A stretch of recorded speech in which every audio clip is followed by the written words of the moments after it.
A paz do nosso Senhor Jesus Cristo, estamos aqui hoje para mais um dia de leitura. Senhor Deus e Pai, glorificado e exaltado és o teu santo nome, Senhor. Obrigada, Pai, pelo dia de hoje, pois eu sei que o Senhor me protegeu, me livrou de muitos males, Pai.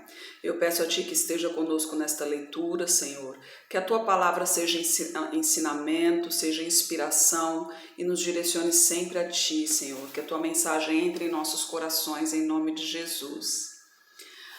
A gente está no segundo livro de Crônicas, né? Aqui no meu canal, todo dia um vídeo novo. E a gente leu sobre Joás, que ele reparou o templo e tal, andava nos caminhos do Senhor, mas no final das contas ele acabou acabou seguindo maus caminhos, né? E matou quando Joiada, o sacerdote, faleceu. Então ele se afastou de Deus e acabou levando o povo de Judá a pecar também, se afastando de Deus. Sendo assim, os servos de Joiada acabou matando Joás por ele ter matado os filhos de Joás, né?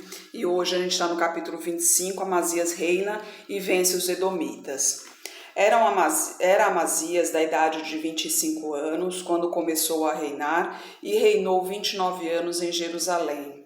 O nome de sua mãe era Jeoadã, de Jerusalém, e fez o que era reto aos olhos do Senhor, porém não com inteireza de coração.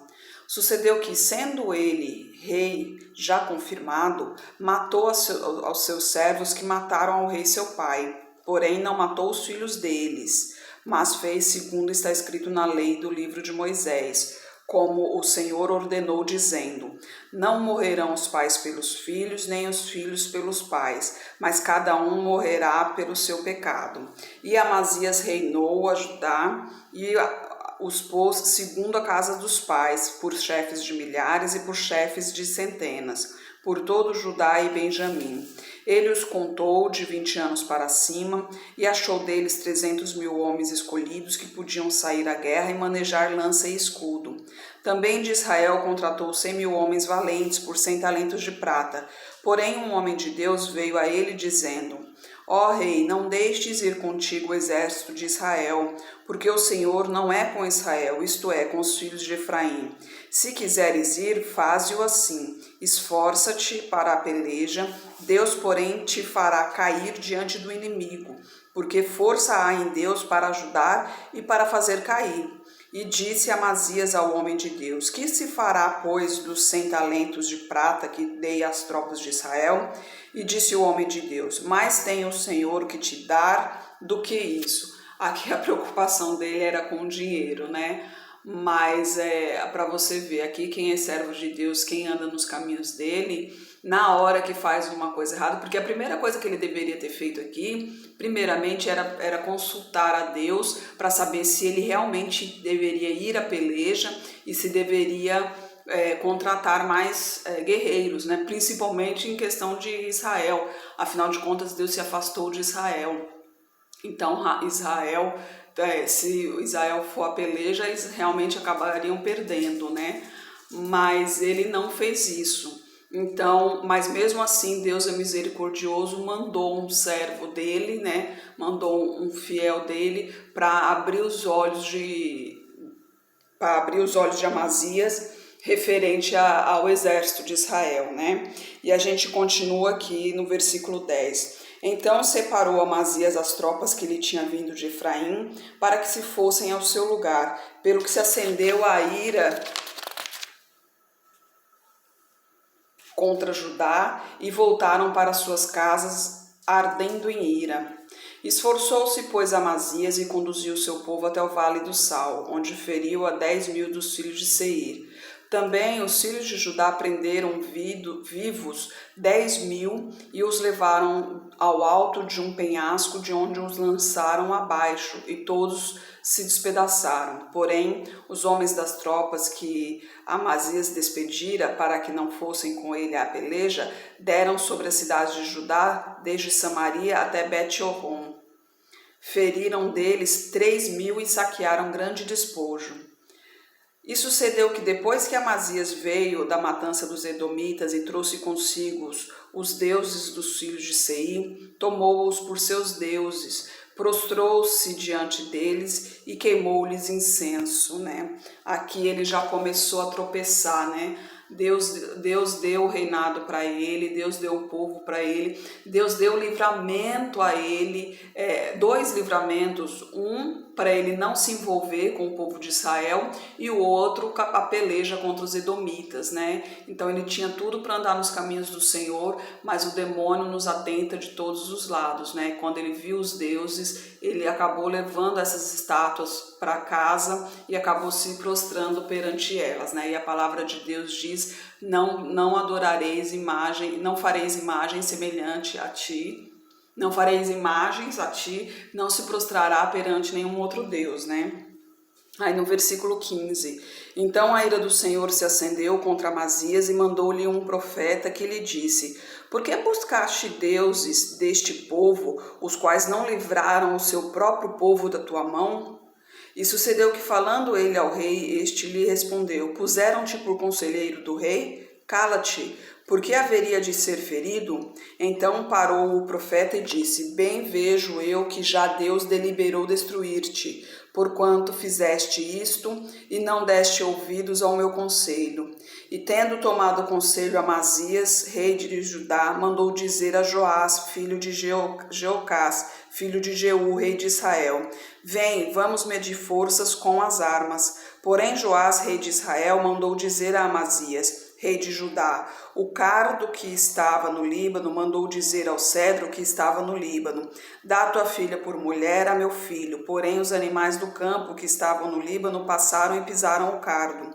Tu dizes: eis que tenho ferido os edomitas, e elevou-se o teu coração para te gloriares. Agora, pois, fica em tua casa. Por que te entremeterias no mal, para caíres tu e Judá contigo?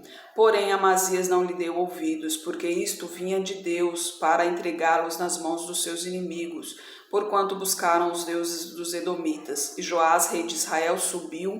Então ele e Amazias, rei de Judá, viram-se face a face em Bet-Semes, que está em Judá. Judá foi ferido diante de Israel, e fugiu cada um para sua tenda.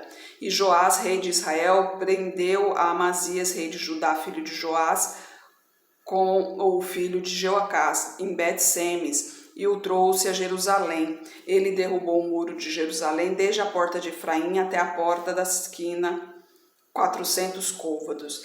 Aqui você vê, tinha Joás, que aqui, Joás, o rei de Judá, que era o pai de Amazias, ele era filho de Jeoacás, e tem o Joás, que é o rei, que é o atual rei de Israel, né?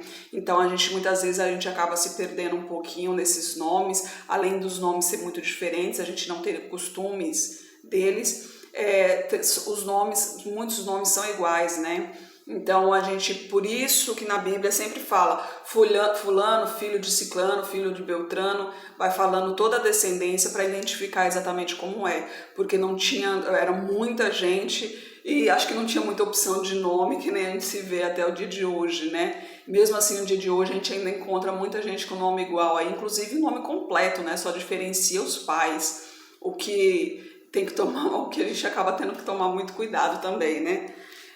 Agora no versículo 24, também tomou o ouro, a prata, todos os utensílios que se acharam na casa de Deus com Obed-edom, os tesouros da casa do rei e os reféns, e voltou para Samaria. E viveu Amazias, filho de Joás, rei de Judá, depois da morte de Joás, filho de Jeoacás, rei de Israel, 15 anos.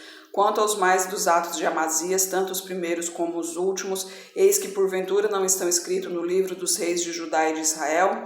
E desde o tempo em que Amazias se desviou do Senhor, conspiraram contra ele em Jerusalém.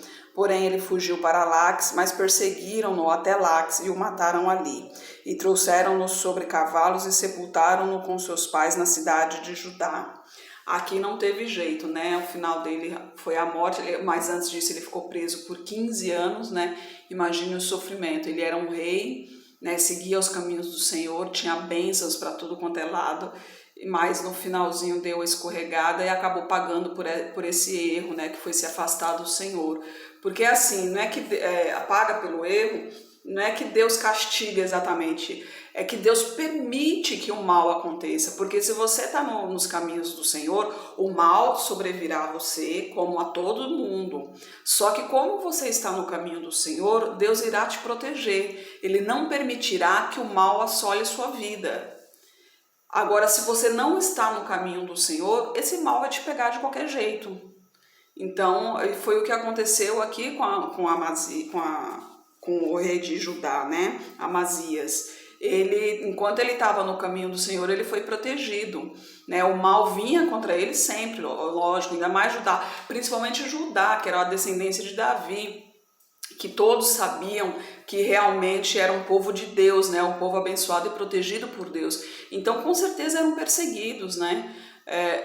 Mas sempre protegidos, porque Deus protegia, que sempre andavam em seus caminhos. Mas a partir do momento que se afastou dos caminhos do Senhor, esse mal se chegou a ele, né? Isso serve de lição para a gente, né? Se mantenha no caminho do Senhor, melhor caminho não há, né? No caminho do Senhor tem bênçãos, tem maravilhas, mas principalmente tem proteção, o tempo todo tem proteção. Não é que você não sofrerá, isso não condiz com a palavra, até mesmo porque mais à frente a gente vai ver que Jesus Cristo fala, no mundo tereis aflições, mas ele também diz, tem de bom ânimo, pois eu venci o mundo. Ele está dizendo que ele venceu o mundo por nós, né? E afinal de contas ele morreu na cruz por nossa causa, né? E a gente tem que dar valor a isso, porque se não fosse por ele, a gente ainda estaria sofrendo demais. A gente não teria nos redimido, Jesus não teria redimido os nossos pecados, não teria perdoado os nossos pecados. Então a gente ia estar em pecado muito maior e seria muitíssimo difícil seguir a Deus, até mesmo porque eu imagino, né, na palavra de Deus não diz como seria, mas eu imagino que o mundo sem Cristo seria um inferno total aqui. A gente provavelmente não iria nem saber da existência de Deus, em saber da possibilidade de liberdade e salvação. Não ia ter nem consciência que o mundo realmente é uma prisão, né? Então, sirva de alerta pra gente. Aí agora aqui, Uzias reina e prospera, no capítulo 26. Então todo o povo tomou a Uzias, que tinha 16 anos, e o fizeram rei em lugar de Amazias seu pai. Este edificou a Elate e a restituiu a Judá, depois que o rei dormiu com seus pais. Tinha Uzias 16 anos quando começou a reinar, e 55 anos reinou em Jerusalém. O nome de sua mãe era Jecolia de Jerusalém, e fez o que era reto aos olhos do Senhor, conforme a tudo o que fizera Amazias seu pai, porque deu-se a buscar a Deus nos dias de Zacarias, sábio nas visões de Deus, e nos dias em que buscou ao Senhor, Deus o fez prosperar. Porque saiu e guerreou contra os filisteus e quebrou o muro de Gate, o muro de Jabiné e o muro de Asdod. Edificou cidades em Asdod e entre os filisteus. E Deus o ajudou contra os filisteus e contra os arábios que habitavam em Gur-Baal e contra os meunitas. E os amonitas deram presentes a Uzias, e o seu nome foi espalhado até a entrada do Egito, porque se fortificou altamente. Também Uzias edificou torres em Jerusalém, a porta da esquina, e a porta do vale, e a porta do ângulo, e as fortificou. Também edificou torres no deserto, e cavou muitos poços, porque tinha muito gado, tanto nos vales como nas campinas. Tinha lavradores e vinhateiros, nos montes e nos campos férteis, porque era amigo da agricultura.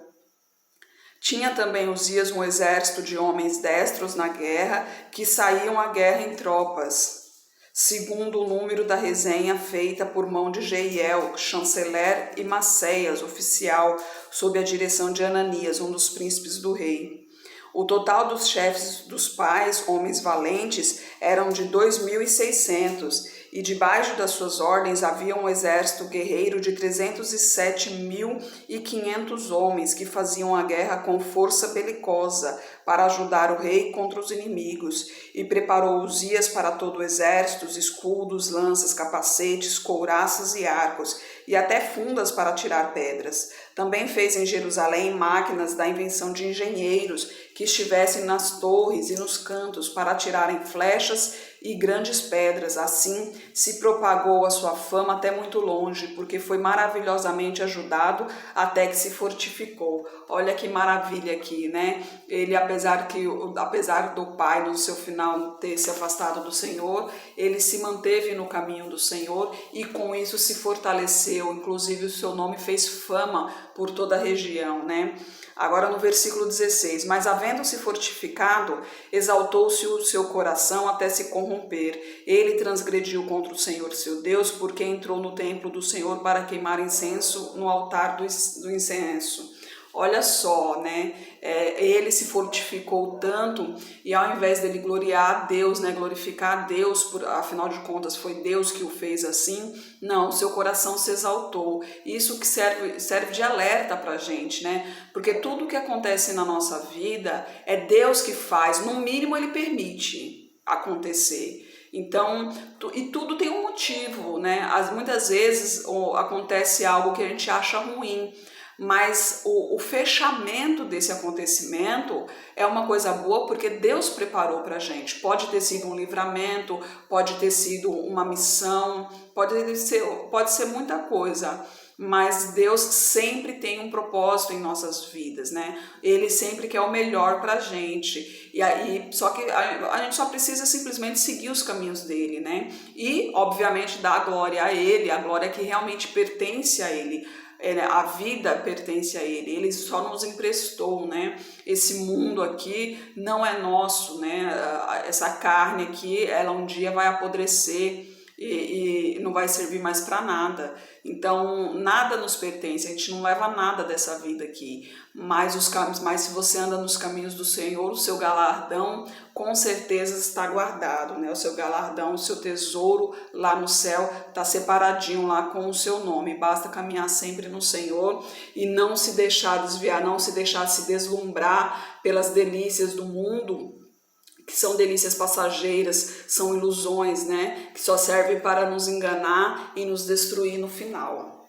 Aí no versículo 17, porém o sacerdote Azarias entrou atrás dele com 80 sacerdotes do Senhor, homens valentes, e resistiram ao rei Uzias e lhe disseram: a ti, Uzias, não compete queimar incenso perante o Senhor, mas aos sacerdotes, filhos de Arão, que são consagrados para queimar incenso. Sai do santuário, porque transgrediste, e não será isto para a honra tua da parte do Senhor Deus. Então Uzias se indignou enquanto tinha um incensário na sua mão para queimar incenso. Indignando-se ele, pois contra os sacerdotes, a lepra lhe saiu à testa perante os sacerdotes na casa do Senhor, junto ao altar do incenso. Deus deixou claro que se a gente entrasse no santuário, nós sofreríamos ali, porque o santuário é um lugar purificado, ali é a glória do Senhor que está ali, e a glória do Senhor faz o quê? Ela queima o pecado, e nós somos o quê? Nós somos pecado. Por isso, se nós entrarmos na casa do Senhor sem a permissão dele, a glória dele irá encostar na gente e a gente acaba se queimando.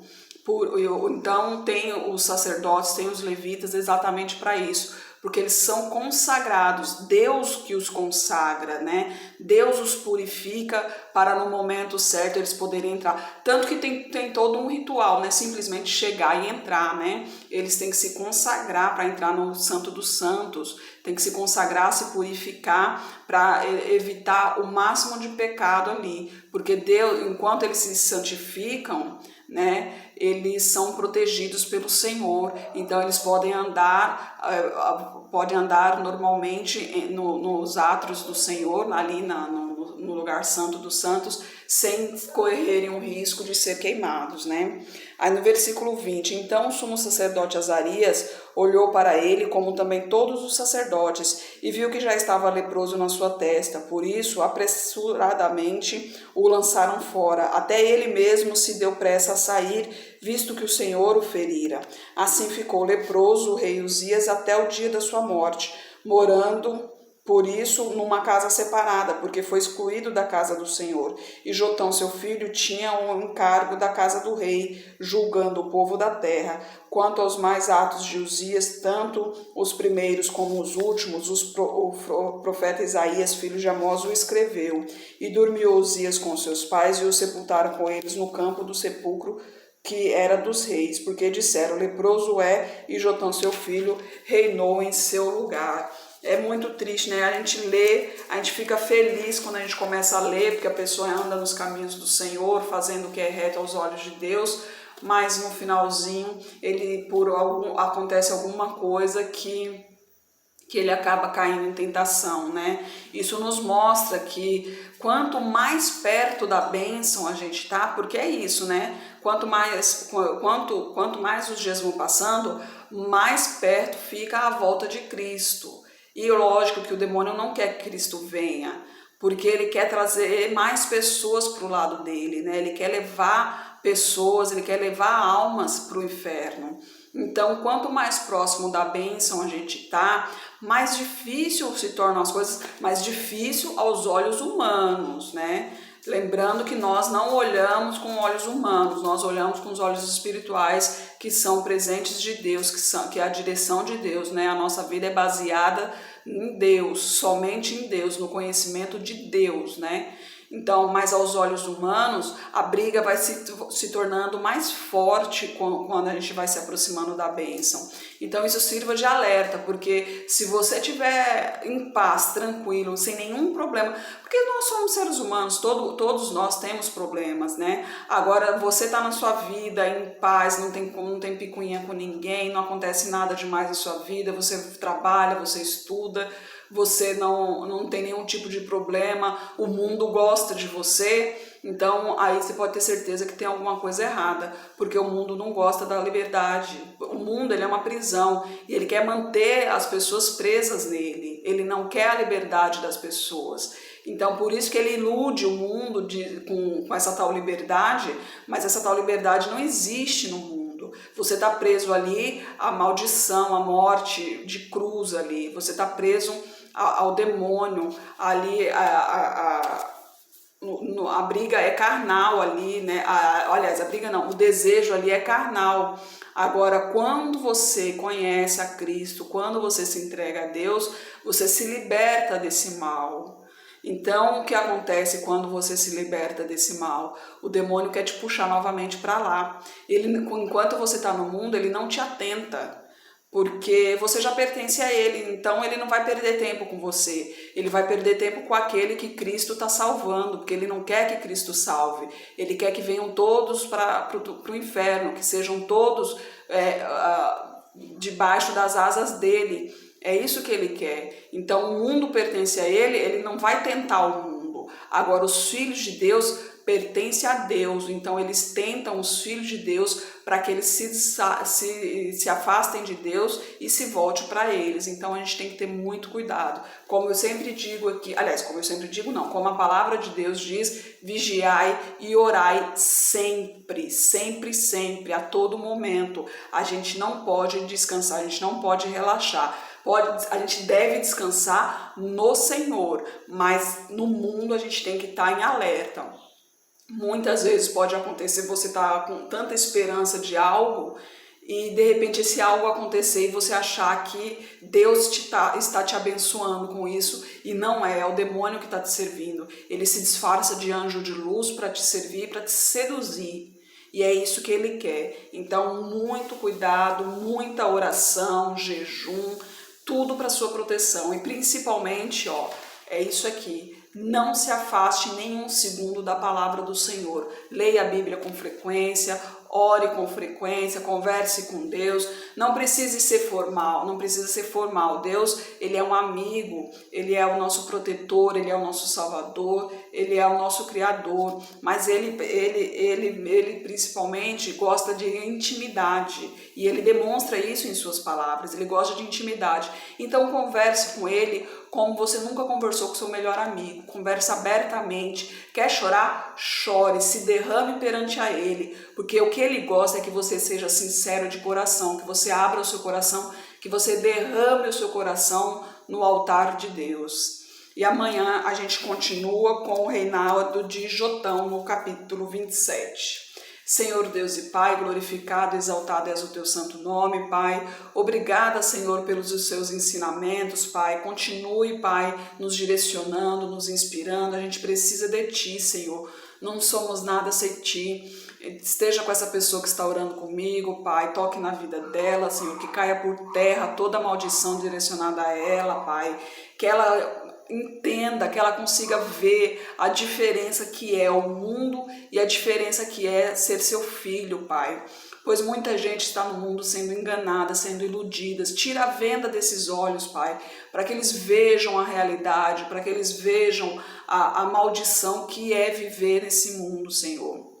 Para que eles vejam que existe um plano de salvação, o teu plano de liberdade, Senhor, e que um dia a gente pode realmente viver eternamente, tranquilamente, sem sofrimento, sem preocupação, e quando estiver do seu lado, aí sim, não precisará vigiar, porque não terá mal mais, né, na nossa vida. A gente estará transformado, será somente o nosso espírito que irá adorá-lo eternamente, Pai. Eu peço a Ti pelos meus familiares, pelos meus amigos. Eu não sei o que eles estão passando, e ainda mais nesse momento de pandemia, a gente acaba se distanciando mais, mas o Senhor sabe o que cada um passa, o que cada um necessita, Senhor. Toque no coração de cada um deles, manifeste o teu poder na vida de cada um deles, Pai. Seja sentimental, seja familiar, seja financeiro, seja espiritual, seja que problema for, Senhor. O Senhor sabe e o Senhor pode fazer tudo, o Senhor pode corrigir qualquer problema, desde que seja a sua vontade, é claro, Pai. E o meu desejo é que todos se voltem a Ti e sigam os seus caminhos, mas os projetos estão em suas mãos, eu entrego todos eles em suas mãos, Pai, e espero que o Senhor faça o que lhe apraz, o que os seus olhos parecer bem, Pai, e eu lhe agradeço em nome de Jesus. Amém. Que Jesus Cristo esteja em seu coração e que Deus abençoe.